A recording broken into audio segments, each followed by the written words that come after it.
What's up guys, it's your host Spartanic Arts DxD back with another high school DxD related video. And today we have What If Issei Was Betrayed and Became a God, Part 10, or the finale. So let's try to hit 400 and 500 likes for this big finale. Thank you guys so much for the support.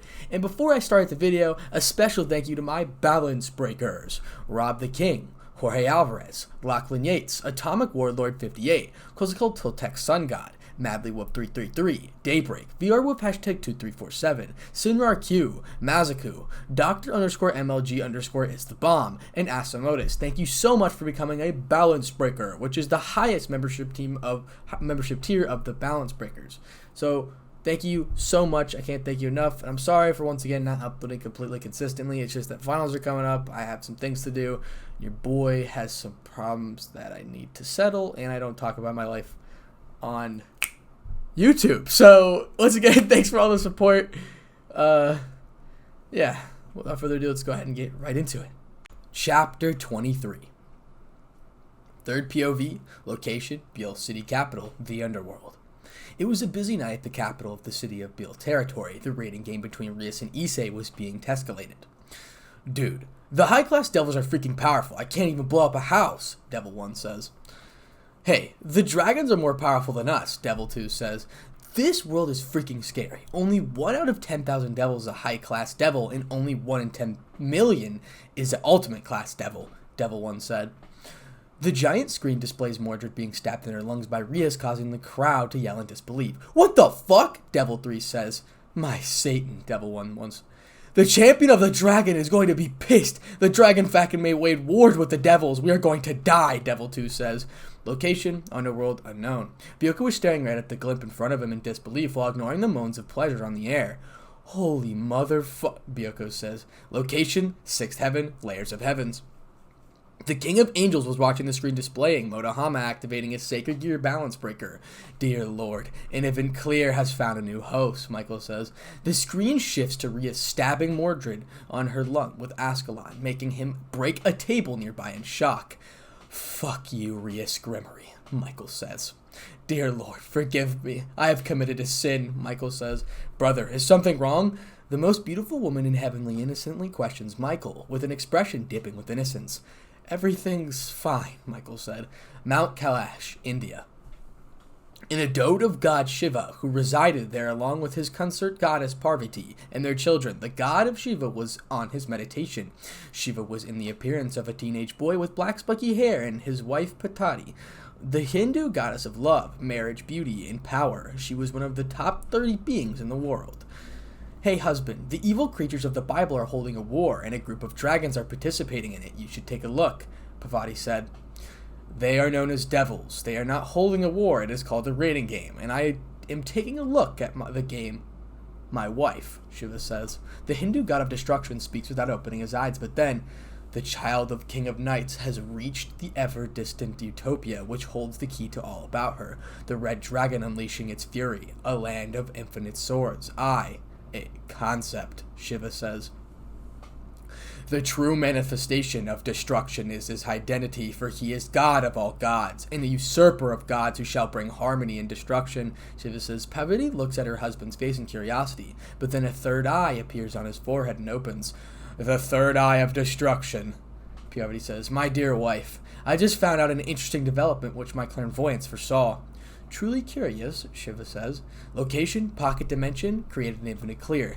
My thinking was wrong up until now, but I finally understand. Issei whispers those words, causing a chill down their spine. Those golden eyes, devoid of any emotion, really did scare the perverted duo.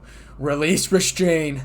Hashtag number 2. Reality, marble, total release. The perverted duo knew they were fucked by the look on Issei's face. What can you do, bastard? Motohama says. The perverted glasses tries to act unaffected by a sudden turn of events by creating a huge 10-meter giant black monster with a huge eye. I am the bone of my sword, Issei starts. The single sentence itself brings fear upon the feeble souls of the two fools. It was an incarnation of something deadly, and the two perverts felt it. Quit trying to intimidate us, you bastard, Matsuda says. Fools, run away or you will die, Drake says. The Welsh dragon of domination words the perverted duo, who were shocked with a deep voice. Who the hell are you, sucker, Motohama says. The custom bow of Issei manifests on his hands, causing the duo to raise an eyebrow. Seriously, a bow? What can you do with a bow which lacks an arrow? Hound of the Red Plain, hunting, Issei says. Huge quantities of mana accumulates around Issei, taking shape of a black weapon with a few small edges coiling around the thin core, spiraling around it and somewhat curving outward. The perverted duo pales at the sight of the sword due to their survival instinct, screaming to get away from the weapon.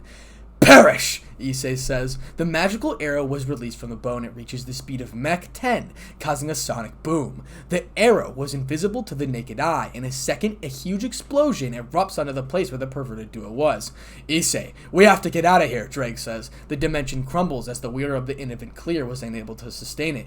No, Motohama says. Issei and the perverted duo were teleported to the ORC club room, the place where Motohama activated his balance breaker.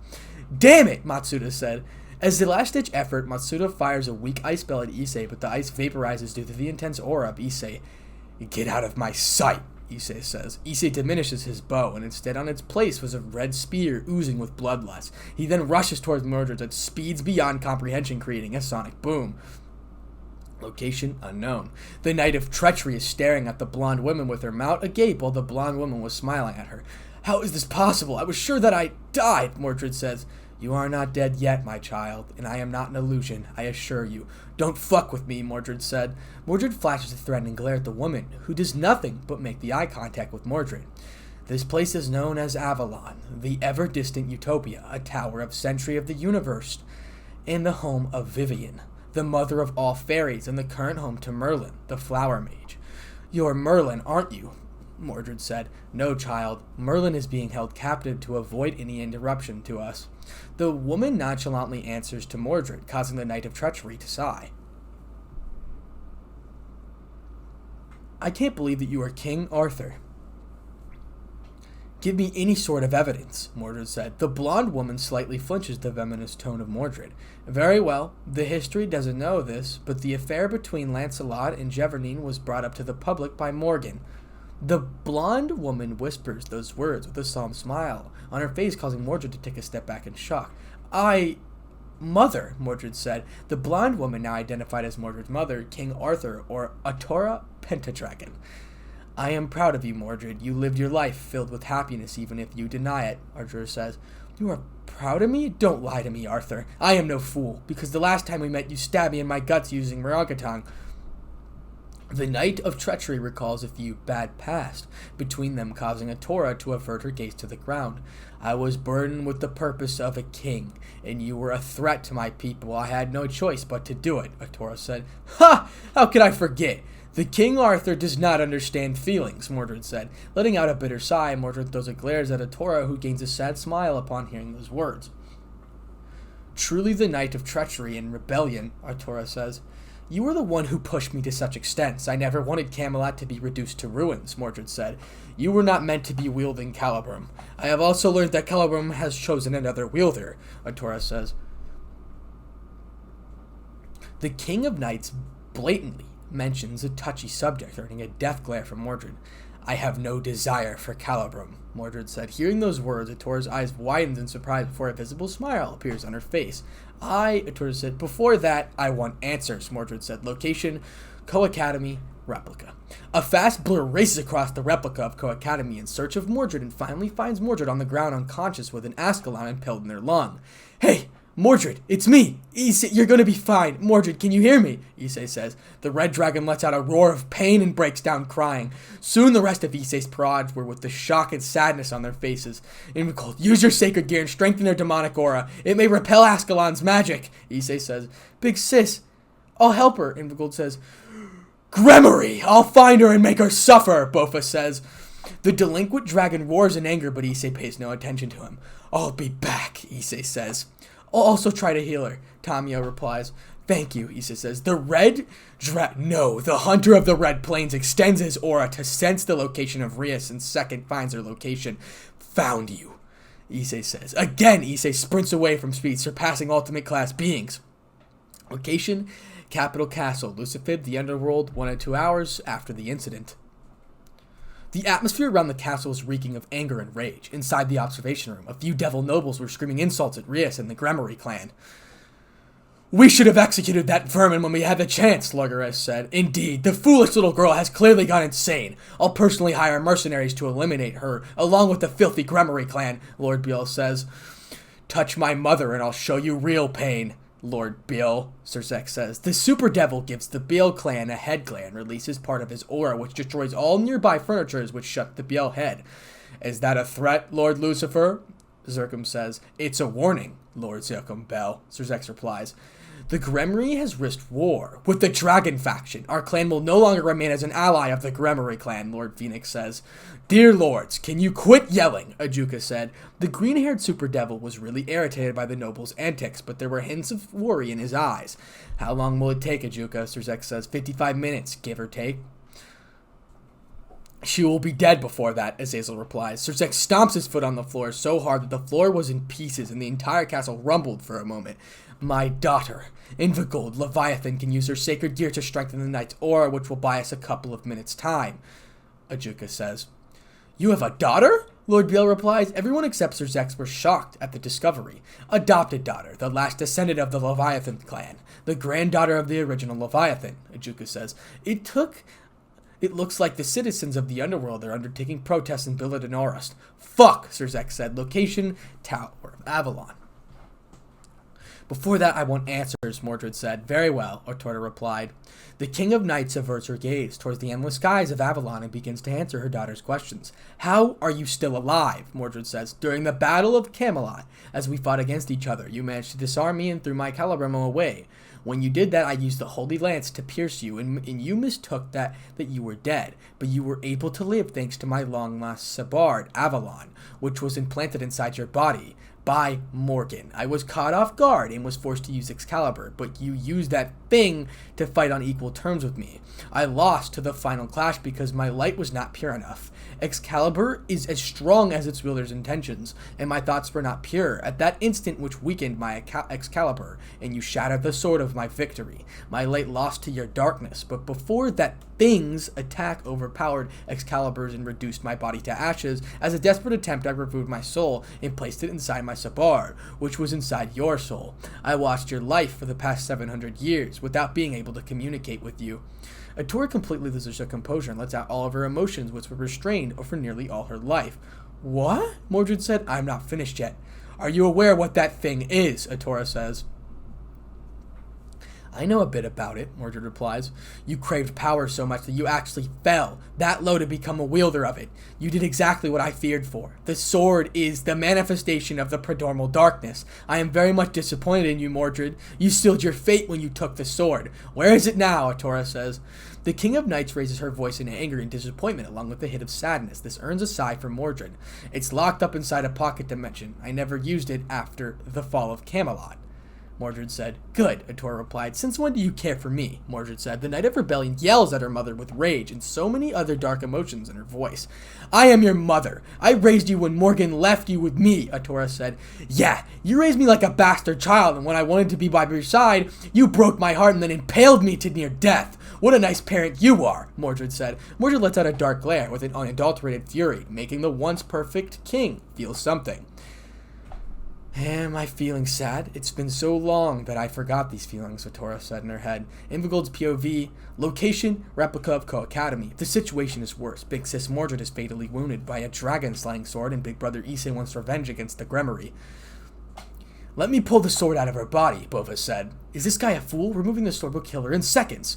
No, if you remove the sword, then she will die, Invigold said. But the sword's dragon-slaying ability is killing her slowly, Tamio says. The fox has a valid point, but removing her sword will cause her life force to escape from her body. The life force is force binding, a soul to a physical body. The manifestation of a life force in a physical body is called as aura or magic reserves. If an aura, opposing nature, connotates a magical reserve, it will drain their life force at the incredible rate. I can use my sacred gear to strengthen her demonic aura, so that the aura dominates the dragon-slaying nature, Invigold says. Moving towards Mordred, I place my hands near the stab wound and activate my sacred gear. This is everything I can do to stabilize her, but then, healing flames of the sun god, Tamio says. I watched in awe as Tamio-san activates a spell which produces a small flame around Mochan, accelerating her healing. Get well, blonde, Boba says. I hope Big Sis Mordred will get well soon. Third POV, location replica of Co-Academy. After committing an atrocious attack on Mordred, the ex-heiress of the Grimoire was hiding inside a building with a satisfied smile on her disgusting face. At last! I did it! I killed her! There's no way she can be alive after taking a stab from Ascalon. Thank you, Michael, for unknowingly helping me by giving me Ascalon, Rias says. Rias! Issei says. Rias completely freezes hearing a growl from Issei, who was standing behind her with a pissed glare. It's good to see you, Issei, Rias says. Why did you do it? Issei replies. Do what? Rias says. Rias tries to play innocent, but intimidating growl from Issei makes her drop her act. Why do you always meddle with my life? Issei says. My dear, I love you and that gives me reason to meddle in our life, Rias says. Yet you brought me nothing but pain, Issei says. Issei surprisingly suppresses his urge to tear into her shreds and make a conversation with Rias. Love is pain, Rias says. You're insane, Issei replies. I prefer the term mad love, Rias says. The moment those words escaped her lips, she felt a sneering hot pain across her cheeks. You slapped me! Your dominating hand touched my face? Ah, oh, this is bliss. I know who you are. Issei the pervert with a dream of becoming a harem king, Rias says. You may know me, but you have no idea who I am, Issei says. We are destined to be together, Rias replies. All my life was filled with lies and illusions. People manipulating me with sweet words. My so-called parents, the girls, you, my old friends. You all used me like a toy to satisfy your desires, and when I was no longer needed, you threw me away. I was forced into a cruel unforgiving. I would have gone insane if my saving grace, my Mordred, didn't show up. But you took her away from me, Issei calmly explains with a stoic expression, which contradicts his previous rage.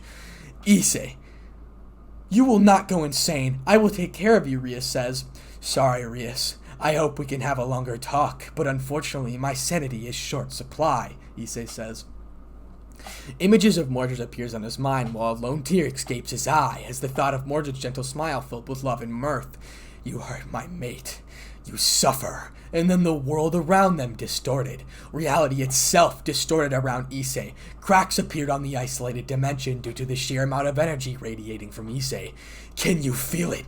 My rage, my anger, my hatred, Issei says. A deep primal voice, full of authority, was all horrified Rias heard before a dead golden pair of eyes met hers. Issei raised his face and met Rias' horrified look, his face in cracks as itself was being eroded around him.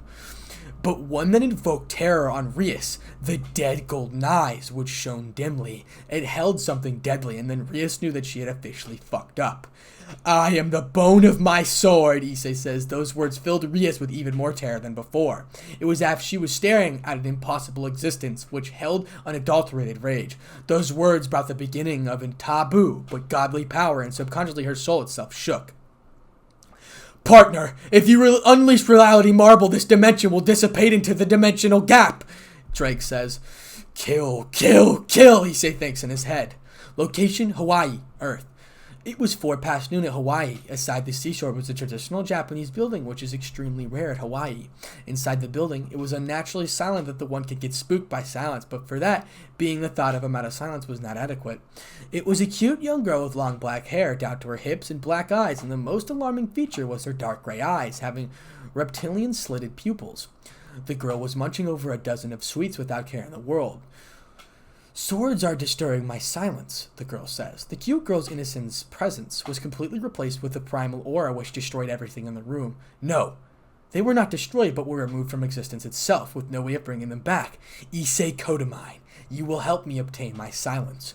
The girl's lips curled upwards by a little, which made her scary in a way. Before that, I need tons of sweets, the girl says. Location unknown. In a strange dimension, with multicolored ripples all over the space which gave a weird feeling. No, that place was devoid of space and time itself. In simple, the laws of time and space was nil in that dimension. It was something that no ordinary being can enter or live. How annoying! As if someone responding to the deep primal voice, the dimension trembled for a minute before returning back to normal. A presence strong enough to gain my attention. Ouroboros must have felt it by now. That voice amused itself with annoyance and curiosity in its tone, but the source of the voice was not visible. A concept related to destruction. Last time I checked, only 2 were linked to the concept of destruction. One was the Crimson Devil and the God of Destruction, but this one, he is not linked but is a manifestation of a concept, just like me and her. Location, replica of Co Academy.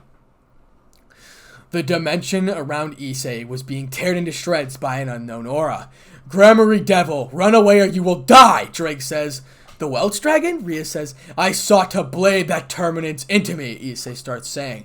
The aura around the air starts to condense while the dimensions slightly shook at the authority the deep draconic voice possessed.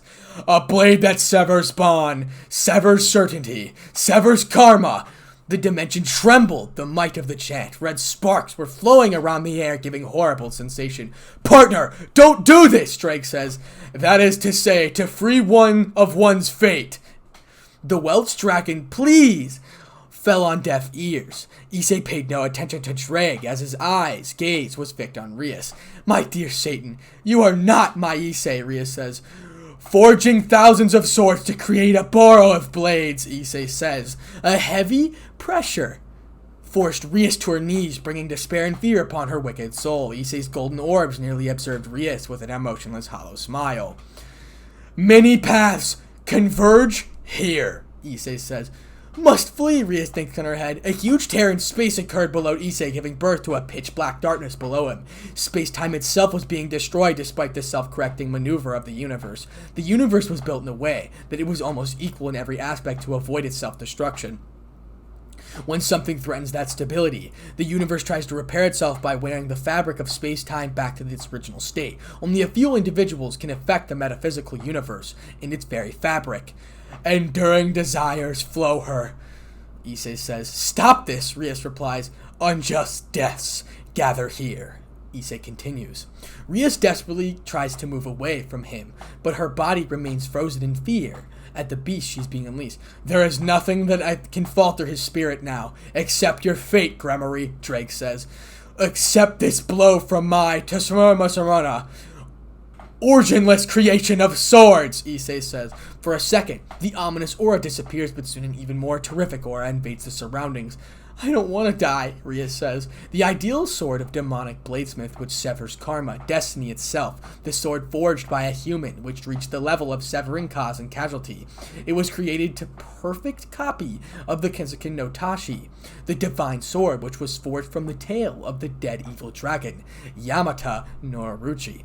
A large Japanese katana materialized on Issei's hand.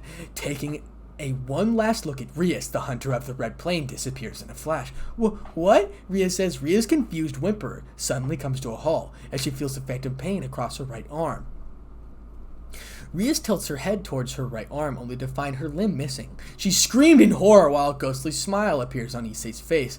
Ha! Issei starts laughing. A lone wail echoed through a surrounding. Time skip 5 minutes later. The heavy aura that made the dimension itself shook was nowhere to be found. The land around Issei was heavily created and scorched. Issei was standing tall with his head blocking Rias. The Red Dragon Emperor slowly moved away from the crater of his own making in an almost maniacal manner. His eyes betrayed no emotions except for satisfaction. Never think of meddling with my life. If you do, I won't be merciful, Issei says. Sparing one last glance at the crater, Issei disappeared almost immediately, revealing a gross good sight. At the center of the crater, the Crimson Princess of Ruin was lying on the ground with her crimson blood all over the place, and both her legs and hand were missing from her elbows. Her body was littered with deep gashes. The biggest one was a deep cut running down her left eye to her chin. I see, Rias says. I got access, Ajuka says. Now, Grafia, get them out of there, Serzek says. Capital Castle, Lucifal the Underworld is our new location. 10 minutes ago.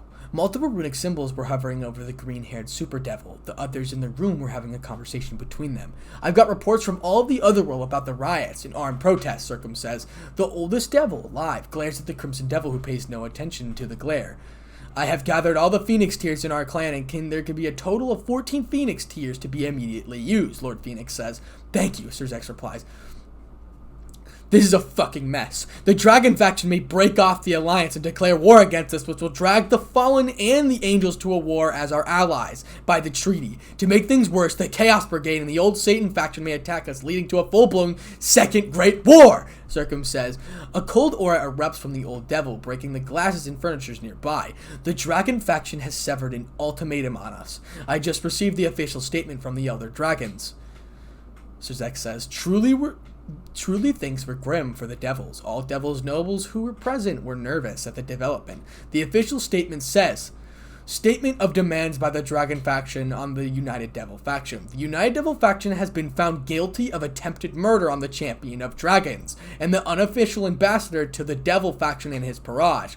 The mate of the said dragon, Mordred Pentadragon, a half-dragon, is fatally wounded by one of the greatest dragon-slaying artifact, Avalon. The prideful dragon faction will not tolerate such offenses against one of the highest ranking dragon, and thus we present you with 15 demands to be fulfilled. If not, then the dragon shall declare war against all devils in existence. The 15 demands. If the devil responsible for this Rias Gremory is alive, she must be stripped of her title as a Gremory and exiled from the underworld to the human realm for 300 years, along with her Parage. The clan of Gremory must secede half of its territories in the underworld to the dragon faction. The Shempreg Valley, the modern Devil Gate, the Amanid Mountain Range is in the Forest of Zion must be seceded to us for 5,000 years. 15,000 Phoenix Tears are to be paid per year for the span of 135 years. 1/4 of Familiar Forest must be handed over to the Dragon King Tiamat. The clan of Gremory is required to secede all books in the Imperial Library of the Gremory to the Dragon King Yulong. The northeast sector under the Baal clan is to be lended to us for 4,000 years. The eastern lands under Astasroth must be seceded to us. Any Dragon Slayer artifacts if the Devil faction's control must be handed over to us immediately. 15,000 megatons of diamondite per year is to be supplied for the Dragon faction for 100 years. The Crystal Lake must be given to the victim, Issei Kodamine. No devil under the service of the clan of Gremory must enter the city of Ko. If the fatally injured Mordred Pentadragon is alive, all medical expenses must be taken care by the Devil faction, and the said Dragoness must be given almost a treatment. The number of dragon soldiers under the Devil faction as per peace treaty must be reduced to 1/2. Mint Hellblaze under the Phoenix clan must be lent to us for 50 years. If these demands are not fulfilled, we shall obliterate every single devil in existence. The prideful dragon faction are not cowards to back down from war. The room was so unnaturally silent after Zerzek finishes reading the demands. Why the fuck should I give my lands to them? Lord Biel says. Those sly old bastards. They are using this situation to fulfill their goals that they weren't able to. Yulong is known to be a book freak. There were rumors that he wanted the books on the Imperial Library. Tiamat wants to increase the size of her territory in the Familiar Forest, 15,000 Phoenix Tears per year for 135 years. Those fuckers are trying to decrease our profits by exporting them to the other pantheons, while they can also use them to their advantage. The Forest of Zion. Sharpfang Valley were once a part of the Dragon faction, but under the first Lucifer, they were conquered before 4,000 years. They also want the Crystal Lake, a popular tourist attraction in the Seatree territory. The demand for any Dragon Slayer artifacts, treatment of Mordred Pentadragon, and stripping Rias off the name of Gremory seems reasonable. 15,000 megatons of diorite ore per year for 100 years? Huh? This alone can ruin 1/4 of the BL clan's profit, as they are leading producers of diamondite. Circum says. The old man almost screams at the last part. Circum never yelled once since the Great War, and this made the Super Devils worried. There's nothing I can do now. The Phoenix clan agrees to the treaty, Lord Phoenix says. I will not cede a chunk of my land for a pompous Gremory's mistake, Lord Biel says. Under the supreme authority of the Satans, I, Zerzek Saluter, order you all to abide my decision, Zerzek says. The Crimson Satan's voice held immense authority that it made everyone shut up and nod at him. You are not a Satan, Circum says. Yes, I am not a Satan, but a super devil with enough power to destroy the underworld, Zerzek says. An intense stare-off between the wisest devils and the Crimson Super Devil ended with Circum sighing in defeat. Do whatever you want. I will stay here no longer, Circum says. I got access, Ajuka says. Now, Grafia, pull them out of there, Zerzek says. Location, Tower of Avalon. The sound of giggling and laughing was all around the air, and the source of it was Mordred and the King of Knights. "Huh, I can't believe that I was this cute when I was young," Mordred says. In the hands of Mordred, it was an old book labeled. As memories remember, the Knight of Treachery was looking into a picture, a child, Mordred laps, with a horse nearby. Truly, it was a wonderful picture, filled with warmth. The usual stoic Otora was also having a small upward twitch on her lips. "You were adorable and extremely curious for your age, always trying to impress," Otora says. "This doesn't mean that I forgive you, Knight of Knights," Mordred said. "This picture is my favorite." Completely ignoring Mordred, Otora flips the page, revealing that be described as one of the most beautiful things in the world. It was a picture of Mordred asleep on her parent, while the Knight King of Knights was busy adoring her face with contempt smile on her face. "Ah, you were narrating me a story and I found it incredibly boring that I fell asleep," Mordred says. The Knight of Treachery was having a huge smile. "The story I narrated to you was the Epic of Gilgamesh, and yes, you did find it incredibly boring."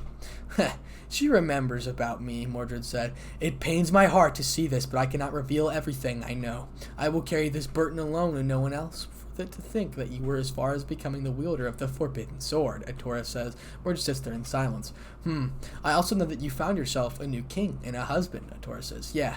Mordred was soon blushing mess, trying to compose herself, while Otora just watched her smug smile on usually stoic face. Inside a tower, a man with hair as white as the snow was tied up to the ground. "Someone save me. That's it. I hope you all forgive me for the delay and update a mistake." Whew. Okay. And that is the end of Chapter 23. Chapter 24. Location, Seatree Main Hospital for Supernatural, City of Galatine, Seatree Territory. I have lived over 1,000 years, and never in my life have I seen such a mess. "Lady Seatree, the Dragoness of Rias Grimory have been brought," Devil One says. "Looks like I can't take a break. I don't hate doing this, as I am merely helping my future son-in-law's queen. I just can't believe that Philena's daughter will do something like this." "Take the Dragoness to a critical ward," Lady Seatree says. "I will, Lady Seatree," Devil One says. The noble doctor bowed down and left two to do his duty. "I should also be going as a ward. I am the best doctor in Devil Society, along with Aurelius. In a couple of minutes, I have reached the critical ward. It was full of my colleagues who were desperately trying their best to help the poor lady. "Lady Seatree, this way," Devil 2 says. "The young devil brought me to the surgery room. It was painful to look at this girl's condition. She had the dragon-slaying sword removed from her body, but the fresh stab wound was large." "Lady Seatree, we have stabilized the patient's aura poisoning, but we are not able to pinpoint her life force," Devil 2 says. "Huh? What? Dr. Lore, are you telling me that she is alive even without her life force?" Lady Seatree says. I yelled at a man in shock. The man soon flinched, and he looks intimidated. "Ah, I must have subconsciously released my aura." "No. What I am implying that there's nothing that is interfering with our life force detector," Dr. Lore says. "Is that possible?" Devil 2 says. "An interference. It is possible for something or someone to interfere with the life force, but only conceptual weapons can do that. The most astonishing thing is that her body is repelling the Dragon Slayer's aura. This is just impossible. Even a high-ranking dragon will find his aura being eaten away by a potent Dragon Slayer artifact, and her body is emitting holy aura," Lady Seatree says. "I can feel it. The uneasiness is in my very being. This girl, her wounds are also being healed by this unknown energy, but I must say in my entire life, if I only heard a few artifacts with this much healing power, and all of them are almost lost in time. What do we do, Doc?" Devil 3 says. "Keep her in observation, and 2 relatives of a patient are allowed to be on the ward," Dr. Lea says. The good doctor flashes a small smile and walks away to check the other patients with an exhausted sigh. He must have been exhausted by the whole mess. After a few minutes, I too left the ward and went to my own office room to regular duties. What I didn't expect was my beloved Aurelius and Sir Zex on the office waiting for me.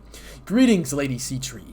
I hope I am not interfering with your duties," Sir Zex says. "Of course not, Lord Lucifer, but I wonder what brings you here with my beloved," Lady Seatree says. Sir Zex chuckles at my response, while all Aurelius did was groan in annoyance and a little bit of lust. "Dear, now is not the time for your teasing," Aurelius says. He is certainly aroused. I can tell by the look in his eyes, those mesmerizing pearl blue eyes filled with hunger as he... "I believe you know the mess of my sister has caused. I want no devil council wants to know of Mordred Pentadragon's condition," Sir Zex says.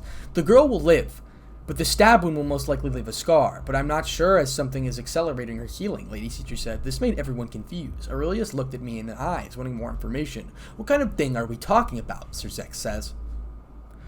I believe that it is conceptual weapon, Lady Citra replies. The room went silent for a minute before Aurelius softly spoke, breaking the silence. That's insane, Aurelius says. Whatever it is related to something divine, Lady Citra said. Sir Zex shakes his head with a sigh and then, let's not pry into the specifics, Sir Zex says. Agreed, Aurelius replied. By the way, how is Issei mine? Lady Citra says. I couldn't help but outright ask.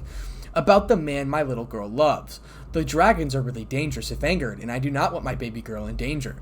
He and his entire Parage are outside the critical ward. He is not in a good state, I'm afraid. He was just staring at the door with a detched look on his eyes. Sir Zex says, a shame we couldn't meet him on a good occasion, Aurelius replies.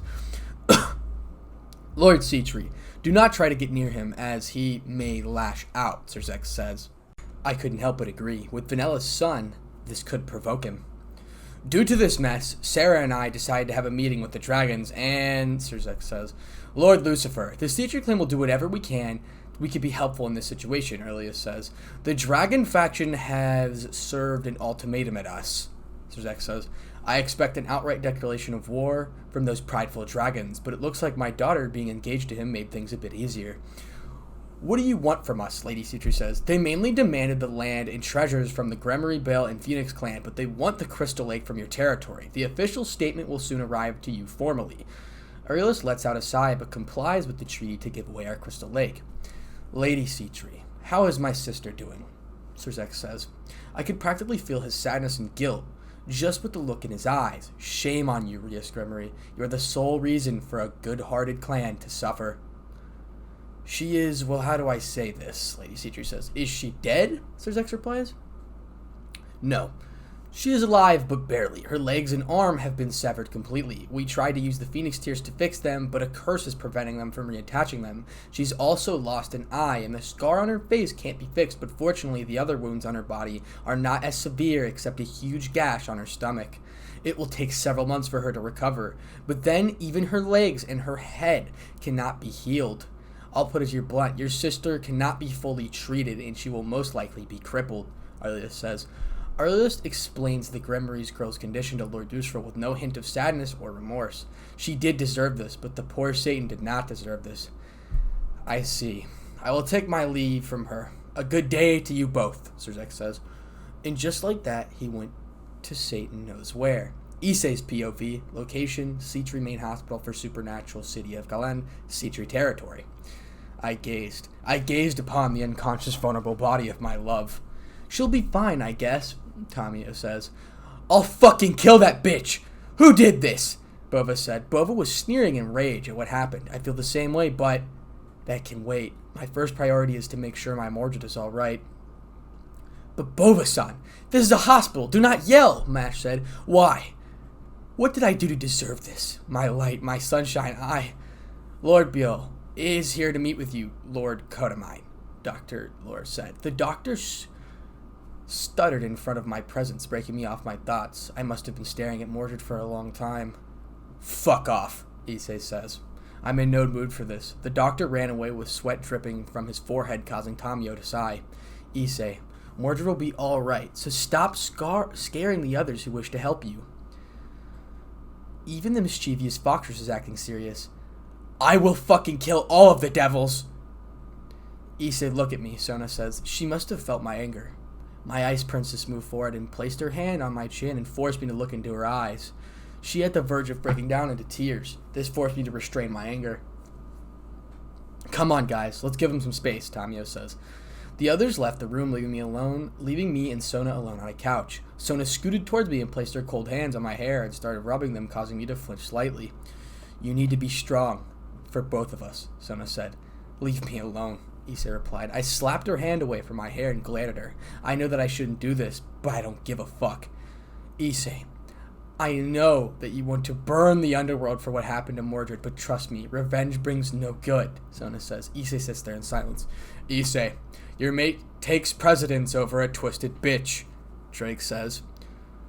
Drake is right, but deep down I can feel all those rage. I can feel confused and it hurts. Sona. Though I saw it coming, it hurts, Issei says. Those words brought tears from her eyes as she wrapped her hands over me and pulled me for a hug. Sometimes you just have to stay silent because no words can explain how you feel, Sona says. She is right. No words can explain my feelings, but why? Why do you desperately try to help me? Issei says. All relationships have one law. Never make the one you love feel alone when you are there, Sona says. I broke down at her heartwarming words. Tears of pain and sadness was bottled up until now, rained down like a thunderstorm. I know. We will always be there for you, Sona says. I buried my face in the crook of her neck and cried without a notice. I will never admit this, but I wanted that. Huh. I'll go back to sleep, Drake says. I obviously ignored that and kissed her on her lips, catching her off guard, but soon she gave me into the kiss and snaked her arms around my neck and pulled me even closer while I roughly slammed her to the wall. Thank you, Sona Citri, for everything, Issei says. What a nice view, Mordred replies. Mordred! Third POV, location, Tower of Avalon, 5 minutes ago. A gentle breeze pushed past the Knight of Treachery, whose gaze is fixed at the seemingly endless field of flowers. Beautiful, Mordred said. Indeed. But for me it is just painful reminder of my past, Atora says. The stoic former king spoke with Mordred with a solemn voice, earning a glare from Mordred. Let's have a battle, King of Knights, Mordred said. I accept your challenge, Atora said. I'll make you bite the dust, Mordred replied. Before they could continue, a strange tugging sensation spread across Mordred, which doesn't go unnoticed by Atora. Your body is pulling your conscience back to your body. It seems like Avalon has healed all your wounds. How unfortunate. I wanted to spend some more time with you, Atora said. Eat, Mordred started saying. The King of Knights' voice came down as a whisper, filled with longing and loneliness, making Atora's lip twitch outward. Go ahead, my child. Live a great life with your beloved. I can see the love and loneliness in your eyes. Also, give me a grandchild soon. The King of Knights' sly words brings out an atomic blush for Mordred, the mental image of a blonde girl with golden eyes on her lip, and things worse for Mordred. See you later, Mordred said. Issei's POV, location, Citri Mansion Hospital. You get the point. Mordred, in the blink of an eye, rushed next to her and gently grasped her hands as I felt relief and a small spark of happiness inside me. You're awake, Issei says. Yes, Mordred replied. I frowned. Her voice was so fragile that it broke my heart to hear her chirpy voice in such a state. It is my fault. Sona gasps in surprise and soon rushes towards us. Take it easy. You were stabbed by an Ascalon straight at your lung. Don't overwork yourself, Sona says. Fine, Mordred replies. A lone tear slid across my ice queen, but she quickly wipes them. Mordred, noticing this, lets out a chuckle, or at least tried to. Sleep well, darling. You need rest, Issei says. Hey, Issei, no. None of this is your fault, Mordred said. I lost my calm hearing those words. I silently cried with a sad smile on her face. I could feel her and Sona's worry instantly. They make me feel happy. Quit sobbing, you fool. Dragons do not show our weaknesses. We destroy our weaknesses to stop crying and make the ones responsible for this for suffer. And by the way, it's good to know that you're safe, Mordred, Drake said. The booming voice of the Welsh dragon makes me stop sobbing. I swear I can feel amusement from that grumpy old bastard. Have a nice sleep, Sona says. Third POV, location, city of Dragonborn, the eastern dragon sector, underworld. High up in the sky, a floating city was hovering over the barren landscape. The city was magnificent with vividly castles and multicolored crystals. Inside the most tallest castle, where something was going on. Rejoice, the devils have nothing to do now but bow to our terms. This day is a celebration, Mysterious One says too. Many dragons were gathered inside the castle in their human form. They were happily drinking and chatting with each other. This is all thanks to the great Lord Clen. Firstborn Lord of Tani, your majesty provides your superior intellect and strength once again. A random dragon bows in respect to the man in front of him. The man had a sharp aura wearing a black tuxedo. His notable features were his handsome face and his blood-red eyes. He was staring at the dragon with arrogance and pride. Look at your savior, your hero. Your god, you lowlifes. I, Clen Tanin, order you to amuse me with your praises to your god, Clan says. The dragon flared his aura a bit, making the others comply with his words. Seeing this, smile finds its way towards his lip. All hail, Lord Clen, our savior. Good. Bow down to your god, weaklings. Soon I will overthrow the council and become the Grand Dragon Emperor. Just wait, father, your reign is nearing an end, Clan says in his head. Location: Mount Olympus. Up above realm of the Greek gods stood a sturdy mountain castle. It was Mount Olympus, the abode of Greek gods and century of the pantheon. Inside the council chambers, an old man at his 60s with scars all over his face was seated on the throne with a lightning bolt next to him. The old man is the Greek god of thunder, Zeus, also known to the man his playboy nature, which made his wife kick his ass. Oh, the mortal women of this era are a piece of work. Should I visit the mortal realm and impregnate an earthly woman, giving birth to a new demigod? The number of demigods are also declining, so Zeus says. The perverted god of thunder had a smile on his face, but upon hearing the voice, his smile went away in the look of horror. Don't tell me you're trying to cheat on me again. The voice held so much malice that made them even the strongest mortal to knee. Hera, my dear, Hera says her in silence. I'm fucked, Zeus says. Zeus. An ominous, raspy voice is heard all over the gigantic room, earning an attention of the two gods. Identify yourself, Mortal, Hera says. Get back, dear. I will take care of this wretched existence by my hand, Zeus says. The god of lightning's booming declaration, an earned manacled chuckle from the voice. The shadows turned darker. From it, a man came out. You, Hera says. The mysterious figure noticeable features were his pitch black skin, if a sin itself is given from other, his features were blurry. The man let out a chuckle and stunned expression on his face. You have something I want. You can't demand things from me, Zeus says. Ha! Well, then I'll take it from you. The person says, Foolish god, you dare threaten the supreme god of Olympus inside Olympus itself? You can't face all of us alone. The vengeful goddess grew a cruel smirk at the thought of killing the man before them, but then, I'm gonna put some dirt in your eye, bitch. The moment the man said those words, a huge explosion took below Mount Olympus. A demigod camp was in flames. In this cause of it, huge army of about 10,000 soldiers, each low-class and mid-class, while few hundred were ultimate-class beings.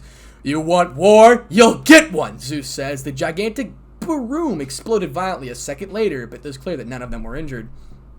Location: abandoned house, outskirts of Biel territory. The stench of rotting flesh and metallic blood was all over the place, along with screams of agony. The resident psychopath in Biel territory, Rinosuke Uru, the creepy blue-headed beard, were currently disposing of a woman's mutilated body. Hey dude, that woman, she felt so good, didn't she? Rinosuke said.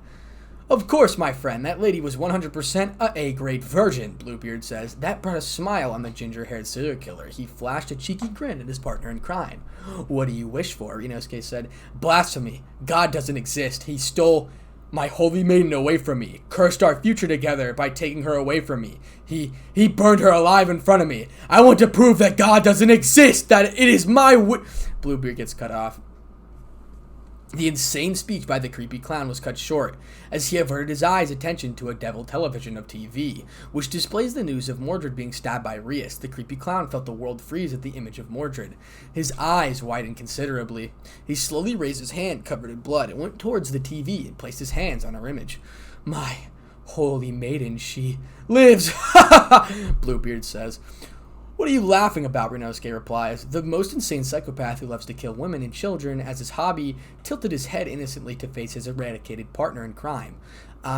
She is what I desire, my holy maiden, Bluebeard says. The pedophilic clown hugs his partner in crime with tears streaming down his face. Aw, boss just gave us an order to deliver her to our green-haired friend. What are we gonna do now? Rinosuke says. We saved her from those bastards and deliver her to him. I believe that he will let me have her after doing his thing, but before that, I'll take care of my holy virgin. Bluebeard says. Cool, Rinosuke replies. Oh, my holy maiden, I will come for you, Bluebeard says. Seatree Main Hospital for Supernatural City of Galan, Seatree Territory. 3 days later. The room was plain white, without anything but a few equipments, and all familiar redhead lying on the bed, with a deep scar running all over her right eye to her chin. The Crimson Satan was next to her, along with the Vela and a Gremory. Stay strong, mother. I have the best doctors on the underworld treating her. She will be fine, Zerzek says. You're a terrible liar. Ironic considering you hold the title Lucifer, Vanilla says. The brown-haired woman laughed at the poor joke, or at least tried. She can't have her arms and legs restored. Most probably she'll end up crippled for her entire life, Zerzek says. The Devil King places his hand on his mother's shoulders and puts her into a hug. I know. Trying to kill a historic, well-known figure and mate to a Red Dragon Emperor. How low has she fallen, Vanilla says. I know very well that she deserves this, but It pains me to see her reduced to such a state. She could have died rather than being subjected to such a cruel fate, Zerzek says. She deserves this. She is not my daughter anymore, nor is she a Gremory. Once all of her wounds are healed, she will be exiled from the underworld, Venlena says. Before the mighty will of Vanilla, the Devil King wasn't able to do anything but nod. He may be a super devil, but he still feared his mother. Good, Vanilla says. Where's father? Zerzek replied. At the Gremory Castle, dealing with the civilian riot. Before she could continue, a weak groan echoed through the room, drawing attention of both devils. Rias? Zerzek says. Brother, Rias replies. The raspy voice of the redhead was cut short as her own body went limp except for her mind. Please don't try to speak. Your vocal cords are not so well. What? Rias says. Rias tries to move her hand, but finds unable to do so. Taking a deep breath, she slightly opens her eyes, only to be greeted with a stump where her arms should have been. Ah! Rias says. A street, Gremory territory, the underworld, is the new location we're at. In one of the most popular streets in the capital of the Gremory territory, it was not so regular day, as there was a small riot with rogue spells flying at each other. The Devil Metropolitan City was crowded with raging protests who were trying to leave the cities with Sea Main Hospital, with Gremory special forces trying to hold them back. Let us kill the Gremory girl, the random devil said. Yes, death to the traitors, random devil replied. The special forces were trying their best to hold the violent protesters back, but they were being overwhelmed by sheer number of protesters. I need reinforcements. The protesters are pushing back our forces, the guard says. The special force agent, who was a high-class devil, gets bombarded by multiple spells, which breaks his barrier. But then, stop this madness, my citizens, Lord Gremory says. Lord Gremory appears from a teleportation circle, pleading with a look on his face. You cannot control us, the random devil says. The protesting citizens turn their attention towards Lord Gremory, who tries to peacefully resolve the issue. What do you want to accomplish from this? Killing Rias, that girl, is no longer a Gremory. She will be cast aside to the human realm without her legs and an arm. My citizens, do you realize that you are fighting for nothing but meaningless bloodshed and death of our own kin? We are fighting for our future that your daughter ruined by provoking the dragons, Random Devil 2 said. The Patriarch of Gremory sighs in exhaustion by the roaring crowd. I declare a state of emergency due to the riot which threatens our life and thousands of civilians. For the well-being of our race, I hereby declare all the protesters as rogue devil to be killed or captured, Lord Gremory says. The whole street went up in flames at the aura of the Gremory Partich. It was the aura of a low-tier Satan-class being. A bloodbath was about to begin, which will shake the core of any civilian low-class devil. Location unknown. Underworld. Somewhere at the underworld inside a huge base with hundreds of thousands of devils were equipping themselves with battle armor and weapons. Inside a room with a name board, True Satans, a conversation was going between a dozen of devils, each having an aura of ultimate class devil, but the most prominent ones were two devils, who were hidden in the shadows, whose aura surpasses the others.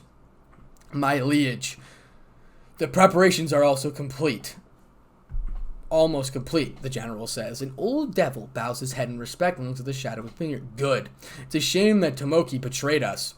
A different voice was heard from the shadowy figures. It was a voice of the second man. Humans are selfish, little creatures killing each other for nothing but their own dreams. They fail to see the bigger picture as a species and live in a dream world eluded by false hope and the illusion of peace, while such things clearly don't exist. The first voice bellowed at the figure with anger and disgust, his words of wisdom beyond a human comprehension. My lord, we've got reports from our spies in the underworld that Elder Gremory has personally decided to eliminate the rioters in the Imperial Gremory capital, Lieutenant says. The youngest devil in the room spoke up with his voice visibly shaking at the beginning. The other devils took the information in with a smile. This makes our plan easier. Beelzebub, do you remember about our wager with Astaroth, don't you? I have already sent Ryosuke and Gilles to Rias to abduct the Mordred girl and deliver her to the freak, Beelzebub said. The man now identified as Beelzebub utters those words with disgust at the thought of a certain Astaroth. My lord, the dragon might cause a lot of trouble to try to save her, the general says. We'll use that as an advantage and launch a full-scale assault on them, Beelzebub says. Hell, old Satans, Lieutenant said. Location, Sea Main Hospital, Supernatural City of Galen, Sichi Territory. A day later. At the entrance of the Sea Main Hospital, a crowd of peaceful protesters were demanding for Rias' execution. Amidst the crowd, a man whose face was hidden by his hoodie slowly made his way towards the reception desk where a dozen of devils were politely holding out others. Welcome to the Sea Memorial Hospital, sir. How may I help you? A female devil politely welcomed the stranger with a small smile, but soon her smile faded away.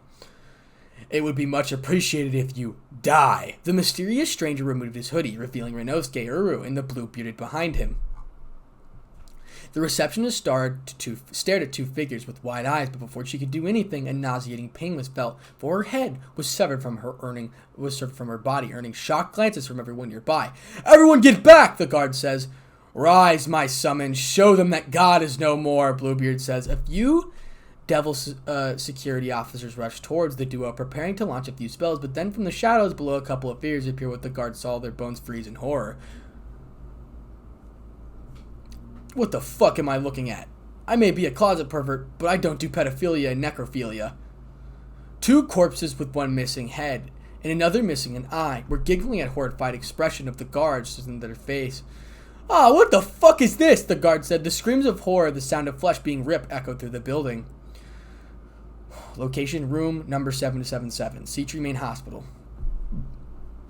Inside the room, Mordred was having her talk with Tamio seated on the hospital bed. "Looks like the artifact in your body can accelerate by the healing factor. It may have any other abilities, but I don't know for sure. Do you know anything about this artifact?" "No," Mordred said. "If I am correct, there are only a handful of mystical artifacts that can increase the healing factor to this extent, and they are lost. One such as the artifact is Usich Bretha, but it was destroyed. And then there is Resurrection Fright Hades, which is with Hades. Painbreaker is also capable of explosive healing, and there is Avalon, but it can't be..." The fox prince's rambling were cut short by a high-pitched scream, followed by sounds of flesh being ripped apart. "What?" Mordred said. The Knights of Treachery's shout was cut short as she saw Tamio with a terrified expression. "No, how is this possible? How could someone use such dark art?" "What's wrong?" Mordred said. Tamio suddenly walks towards Mordred and gives her a golden pendant. "This is protection spell against dark arts. It will help you because you are in no condition to fight, but I'll inform Issei and Bovo about our situation." Tamio waves her hand and leaves the room with the stupefied Mordred. Time to find out who did this. With Ryosuke, the killer stood across the deck with corpses and body parts littered all over the place. "Renosuke, I will take care of the fox while you my holy maiden."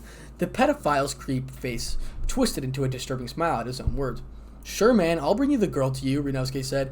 "Wait a minute, Ryosuke. Take this ruin. This will help you put her to sleep." The crazy pedophile was smiling as he saw his partner with using a magecraft to propel himself upwards. "I should cast a barrier," Bluebeard said. Bluebeard cast a barrier around the hospital, blocking it from the city, and takes the surviving devils in the first floor as hostage. After he tries to go to the second floor, only back orb to narrowly miss his head. "Oh, you're the one I felt," Bluebeard said. The creep above to find Tamio with a serious expression contradicting to her cheerful personality. "A dark art user with grandmaster level of mana control. Why are you here?" Tamio says. "Ha!" Bluebeard replies. "You won't talk? Fine," Tamio says. The female Kitsei fired a beam of golden light towards the dark magician, who simply raises his hand, and a pitch black shield blocks the attack effortlessly. "Killer," Bluebeard says. Obeying their master's command, the two living corpses attack Tamio, who uses senjutsu to effortlessly destroy them. "Using innocent children for your own gains. I hate you." "Heh, I love breaking women like you." That earns him an aura-infused punch to his face, sent him flying. "I may be a spellcaster, but I can fight with my fist," Tamio said. The crazed dark magician lets out a maniacal laugh and fires a dozen of tentacles towards Tamio, who conjures a magic shield to protect herself. "Reinforcements on the way. You can't escape." "My friend will help me escape," Bluebeard said. With Mordred, the Knight of Treachery was ready to fight with Clarence in her hands. Even her weakest moments, she won't go down without a fight. "Issei," Mordred said. For a second, Mordred lowers her guard, only to be greeted with a ruin to her face. "Ha! He said this was work. Well, never mind. I'll just do this my way," Renosuke said. The killer easily knocks her out with a kick to her chin and creates a teleportation circle. In the moment he was entering circle, the windows broke, revealing Issei flying towards Mordred with his dragon wings. "Let her go!" Issei says. "Sorry, pal. Can't do," Renosuke replies. The killer enters the circle with Mordred, but disappears just a second before Issei reaches the palace. A bone-freezing scream of a dragon was heard all over the city. The prelude to war has begun. And that is the end of chapter 24. I know you guys are about to be extremely upset, but that is the end of this story as it concludes. The author has not posted the next chapter, but he said he might do one next week as far as I'm concerned, or looking on Wattpad here. So I apologize for anything to say. I might be able to finish the story myself, just pick it up and keep writing it, but I think the author would be pissed if I did that, so out of respect for the author, I will not do that. So I'm sorry if you guys were expecting something. But the movie is going to be, God, I don't know. I think 8 hours and like 50 minutes, possibly 9 hours of me just talking. So yeah, can't believe that. Thank you guys so much for the support on this fucking series. It's been absolutely amazing. I promised myself I would finish this one because I really, really liked it. I just enjoyed reading it myself. I know that was one fucking hell of a cliffhanger, and I seriously apologize. Like, I can't apologize enough for that. And I am continuing to write my own story called Issei, the God Killer is Born. So this could probably connect to this story, but I'm actually just going to write it on myself because I really, really want to do it this way. So, with that being said, once again, thank you to my balance breakers, Rob the King, Jorge Alvarez, Lachlan Yates, Atomic Warlord 58, Quizzical Totec Sun God, Madly Wolf 333, Daybreak, VR Wolf hashtag 2347, Sinmar Q, Mazaku, Dr. underscore MLG underscore is the bomb, and Asimodus. Thank you for becoming a balance breaker, which is the highest member tier. Thank you for also all my Ultra Instinct members as well. You guys are super homies. Thanks to Super Saiyan God, and thanks to the Super Saiyans that is just 0.99. Thank you so much for the support. It's been absolutely crazy. I don't even know how long this video is going to be. It's probably really fucking long. It might even be an hour. I'm not exactly sure. But What If Naruto Was Betrayed will probably be coming out maybe soon. This is either going to release Wednesday or Thursday whenever I get done with editing it, because I have a lot of work to do and I have a lot of problems to settle in my personal life as well. So, but I don't want to get distracted because you guys don't understand. This is like my escape from reality. So this actually helps me cope.